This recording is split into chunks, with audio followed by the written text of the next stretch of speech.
Après avoir défini la notion de vitesse d'une onde, on passe maintenant au retard temporel. Qu'est-ce que ça veut dire, ce retard temporel? On suppose que le point S, par exemple, l'extrémité d'une corde, commence à vibrer à l'instant t est égal à 0. Par exemple, ici, on a un vibreur qui commence à t est égal à 0. Un point M,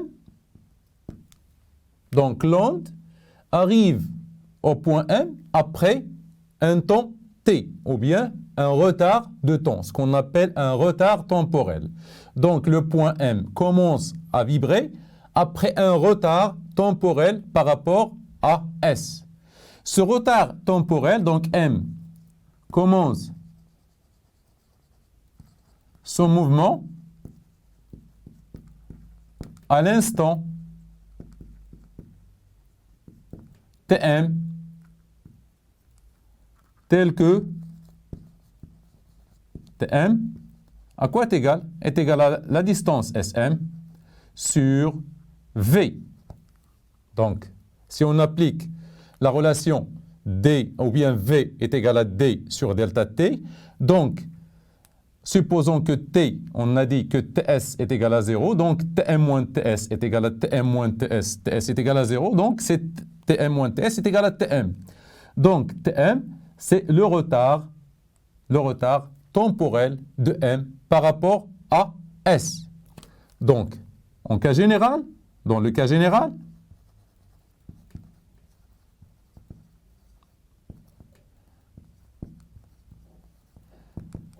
le retard est défini par taux.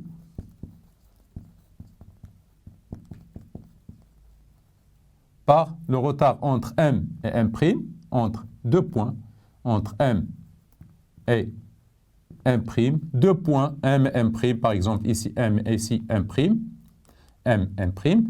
Donc ce retard, taux, qu'on appelle taux, défini par taux, qui est égal à la distance M', M' sur V.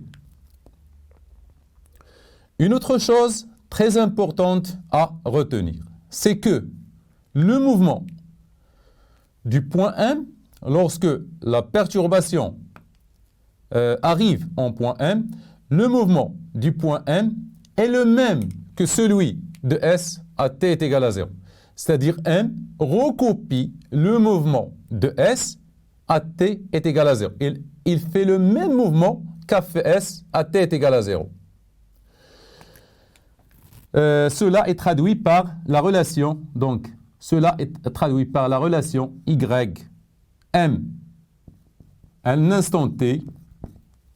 Ce que veut dire Y, c'est l'élongation du point M, c'est-à-dire le mouvement du point M. Y du point M est égal à Y, S à l'instant T moins taux. C'est l'équation qui explique que le point M, le mouvement, ou bien l'élongation, c'est-à-dire, je vais vous donner un exemple ici. Par exemple, ici, vous avez le point S qui commence, par exemple, je vais vous donner une perturbation de cette forme. À t est égal à 0. À l'instant t, pour que le point M ici, le point M, voilà, il refait le même mouvement ici, il fait le même mouvement que S à un instant, c'est-à-dire il subit un instant t. Si on prend deux photos de la corde, voilà, ici par exemple, voilà. Si on prend deux photos à l'instant t est égal à 0 de la source S et à l'instant t lorsque donc je vais essayer de prendre M ici. M, c'est ici. Voilà. Voilà le point M. Donc, à l'instant t, M va reproduire le mouvement de S comme a fait S à t est égal à 0. Ici, c'est t est égal à 0. Donc, à l'instant t est égal à 0, S fait ce mouvement-là. À l'instant t, le point M recopie le mouvement de S, c'est-à-dire il va refaire le même mouvement qu'a fait S à t est égal à 0. Ce que je veux dire est traduit par cette équation qui explique que le mouvement du point M à un instant t est le même que le mouvement du point S à l'instant de la source à l'instant t est égal à 0.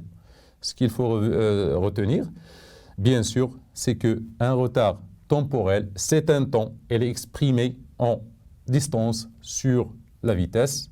C'est le retard pendant lequel le point M doit commencer à se mettre en perturbation.